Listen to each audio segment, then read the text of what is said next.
जय हिंद दोस्तों, सैनिक समाचारों में आपका हार्दिक स्वागत है। सबसे पहले बात करूंगा हेडलाइंस की। हेडलाइंस में आज वो बात करूंगा जो आपके लिए बहुत जरूरी है और शेयर करना है और लॉजिकल है। यानी बात करूंगा कि सभी सैनिकों और पेंशनर्स को खुशखबरी, प्रधानमंत्री को लिखी चिट्ठी, ये तो अन्याय है, ये तो अन्याय और जरूर देखें। और दूसरी बात, सैनिकों को दोबारा सर्विस का मौका, क्राइटेरिया बदला है और क्यूआर बदला है, आपको देखना होगा। और दुनिया की सर्वश्रेष्ठ ड्रिल है भारतीय सैनिकों की और उसकी झलक आपको मैं पहले दिखाऊंगा।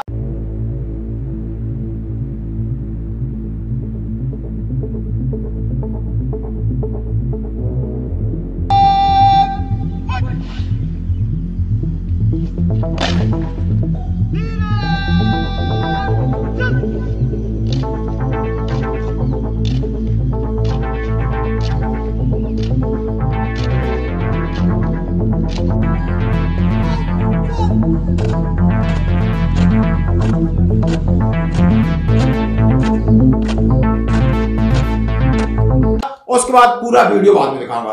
अब मैं बात कह रहा हूं कि आखिर यदि आपसे एक सवाल पूछा जाता है, आप मियां और बीवी यानी आप फौज से रिटायर्ड होके पेंशन गए हो और आपकी बीवी आपकी नॉमिनी है, जब आपकी डेथ हो जाती है तो आपकी फैमिली की पेंशन कम कर दी जाती है, क्यों? और वही कंडीशन यदि आपकी वाइफ, आप जिंदा और आपकी वाइफ यदि एक्सपायर कर जाती है तो पेंशन में कोई बदलाव नहीं होता है। ये एक डिस्क्रिमिनेशन है और इसके लिए सम्मानीय कोर्ट में केस डाला गया है और एमओडी को लेटर लिखा गया है। क्या ये सही नहीं है? मैं आपको इसको कहां इसका इनिशिएटिव है, जरा इसको आपने साथ देना है और शेयर करना है। सबसे पहले सुनना होगा, आपको समझना होगा हमारे आपके भले के लिए। व्हेन एक्स सर्विसमैन एक्सपायर्स, यानी हम यार आप एक्सपायर्ड हो जाते हैं, विडो पेंशन रिड्यूस टू 60%, यानी हमारी वाइफ की पेंशन कम कर दी जाती है। However when wife of ex serviceman is expired before her husband, x serviceman pension is not reduce. यदि वाइफ पहले एक्सपायर्ड कर जाती है फिर हमारी पेंशन रिड्यूस क्यों नहीं होती? यानी जिम्मेदारियां सेम है। कितनी अच्छी चीज लिखी गई है। This is extreme discrimination logic by government that family expense get reduce to contrary to real situation. क्या फैमिली का खर्चा कम हो जाता है? यानी आदमी जिंदा है तो फैमिली का खर्चा ज्यादा है, या वाइफ जिंदा है तो फैमिली का खर्चा कम है? What is nonsense. She face extreme hardship and difficulties in the maintenance of her family alone and her expense increase. She needs care and compassion from the government and society. उन्होंने कहा यदि ex-serviceman खत्म हो जाए तो उसकी wife की और जिम्मेदारी बढ़ जाती है, सामाजिक जिम्मेदारी, घरेलू जिम्मेदारी, बाहर निकलने की जिम्मेदारी, तो उसका पैसा ज्यादा खर्च होता है न कि उसके हस्बैंड के रहते हुए। तो फिर ये कौन सा नियम है? ISM ex serviceman league had taken up the issue of the government for increase of widow pension equal to ex serviceman pension, but no positive response. Service headquarter has also taken up the issue with government but was not agreed to. Government requested to reconsider increase widow pension, और ये attach किया गया। तो क्या मामला लिखा है जरा हम आपको पढ़ के इसको सुनाते हैं। हाँ जी, ब्रीफ लिखा है और ये लेटर लिखा है। Need for widows pension equal x serviceman pension, यानी कोई भी एक्सपायर्ड हो पेंशन में कटौती नहीं होनी चाहिए। ये बिल्कुल सरासर सामाजिक दृष्टिकोण से या किसी भी तरीके से ये गलत है। As per existing policy when ex serviceman expires, pension of the widow is reduced to 60% of the ex-serviceman pension. When the wife expires before the husband, the pension of ex-serviceman not reduced. Why the discrimination? The argument put forward by the government is that expense get reduced. This argument is totally false. The problem of widow increase manifold. She faces extreme hardship and difficulties once her husband passes away. They need care and compassion from the government and the society. उन्होंने कहा है वही बात है कि ex serviceman खत्म हो जाता है, आप सीधी पेंशन कम कर देते हो, जबकि उस वाइफ के लिए इस सोसाइटी में और जीवन एक चैलेंज बन जाता है क्योंकि उसकी वो हैबिचुअल नहीं है और इसका मामला माननीय सुप्रीम कोर्ट के संज्ञान में डाला जाएगा।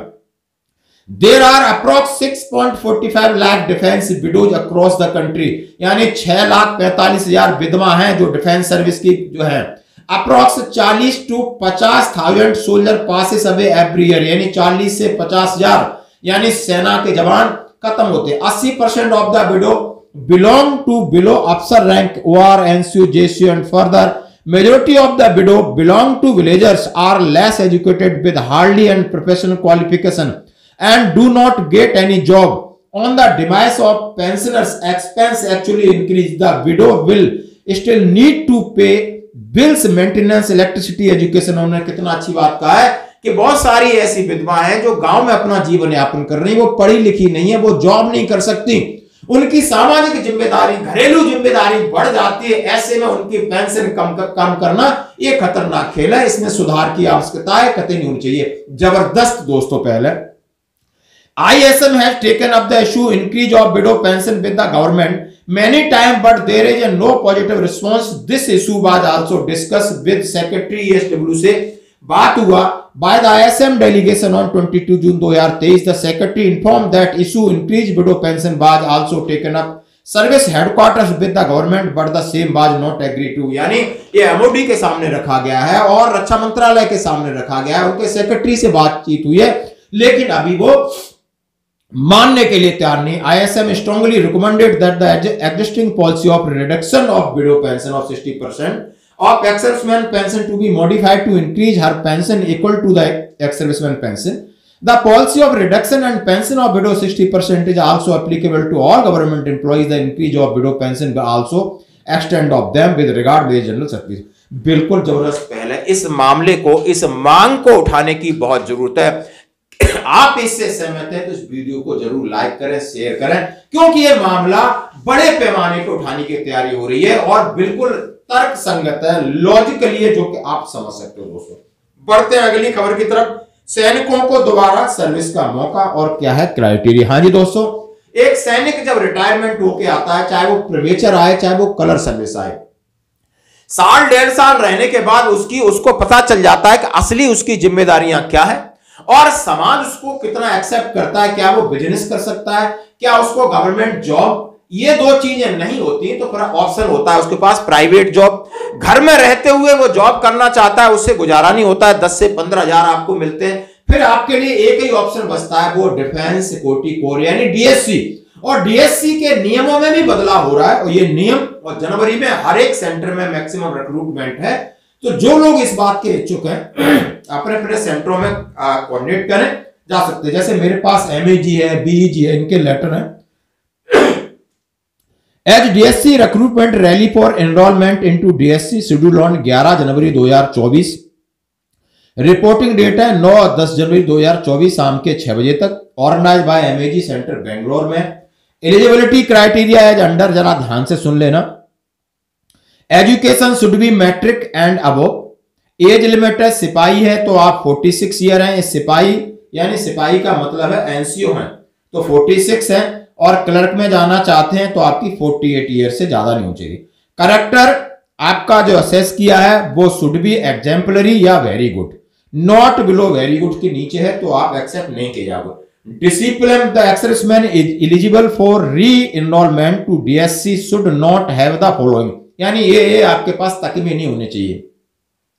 मोर than 2 reading in entry during entire former service, यानी पूरी, अब चेंज हुआ है, यानी पूरी सर्विस में 2 रेड एंट्री से ज्यादा नहीं होनी चाहिए।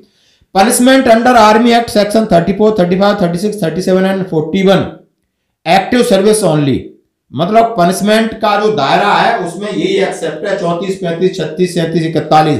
ये द पनिशमेंट अवॉर्डेड रेड या black entry even extra guard and duties under army act section 48 in the last 5 years former service. यदि आपका पनिशमेंट है सेक्शन 48 में फिर तो आपकी नहीं होगी। No red entry in the last 3 years of former, और लास्ट 3 साल में कोई रेड एंट्री एक्सेप्ट नहीं है। मेडिकल कैटेगरी से बने और during the last 5 years former service proceeding due to discharge due to ADS alcoholic dependency syndrome, उनके लिए तो बिल्कुल ही जगह नहीं है। गैप पीरियड है, आपको बता दिया, सिपाही GD maximum gap period, the date of discharge from former service and date of reporting the enrollment to DSC respective regimental center not more than 2 years, और उन दूसरे जो क्लर्क हैं उनके लिए 5 साल है। क्वालिफाइंग सर्विस आपको बता दी, आप ग्रेचुटी और लेते हैं minimum service. Cause of dispatch army personnel army rule 13(3) का है। कौन कौन से डॉक्यूमेंट चाहिए? Discharge book in original, military education certificate, extend army group insurance bond वाला, 5 joint passport size photograph with 5 single photograph, 5 photograph entire family, photocopy of pan card self attested wifi NOK, photocopy of Aadhaar card, police verification duly signed by SP और PPO. और ये सारी आपका eligible criteria है, आप इसको देख सकते हो। अब लास्ट में हम बात करते हैं एक जबरदस्त ड्रिल जो कि मैंने 33 साल में सेना में नहीं देखी थी। जब ड्रिल के बारे में देखा तो ये दुनिया की सर्वश्रेष्ठ ड्रिल, और ड्रिल के उस्ताद की आंखों में तेज देखिए, ये है ड्रिल, और जो कि शरीर में बस जाती है, ये हमारे डीएनए में बस जाती है। आज तक हमें भी ड्रिल बहुत अच्छी लगती है। बहुत सारे एक्स-सर्विसमैन भी देखो रिटायरमेंट जाने के बाद जब कभी रेजिंग डे में जाते हैं तो वहां भी ड्रिल कर रहे हैं, 70-80 साल के ड्रिल कर रहे हैं। आप हर एक ड्रिल का वीडियो देखिए, क्योंकि भारतीय सेना के अंदर कोई दमदार और कोई एक साथ रहने की और चलने की फिरने की और हमें बाकी चीजों से अलग बनाती है तो वो है ड्रिल। और इन ड्रिल उस्तादों को सल्यूट करता हूं। और ड्रिल का जो स्क्वाड है जिस तरह ड्रिल कर रहा है वो बताया गया है कि दुनिया की सर्वश्रेष्ठ ड्रिल है जो भारत में ही हो सकती है। धन्यवाद।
ध्यान चलेगा, दाहिने मुड़, 1 2 3 by the front, quick march, left right left right left left right left left right left, पीछे गुड,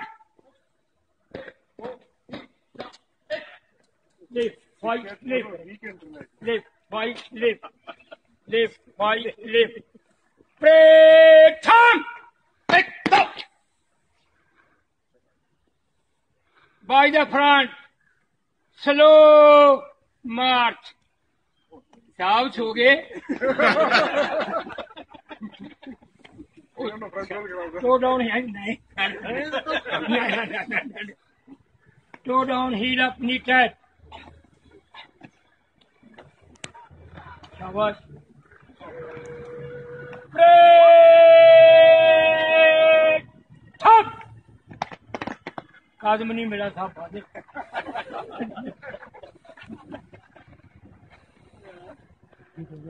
हाँ बहुत धन्यवाद साहब, बहुत चंगा साहब, वेरी नाइस साहब, आपके साथ साथ थैंक यू साहब,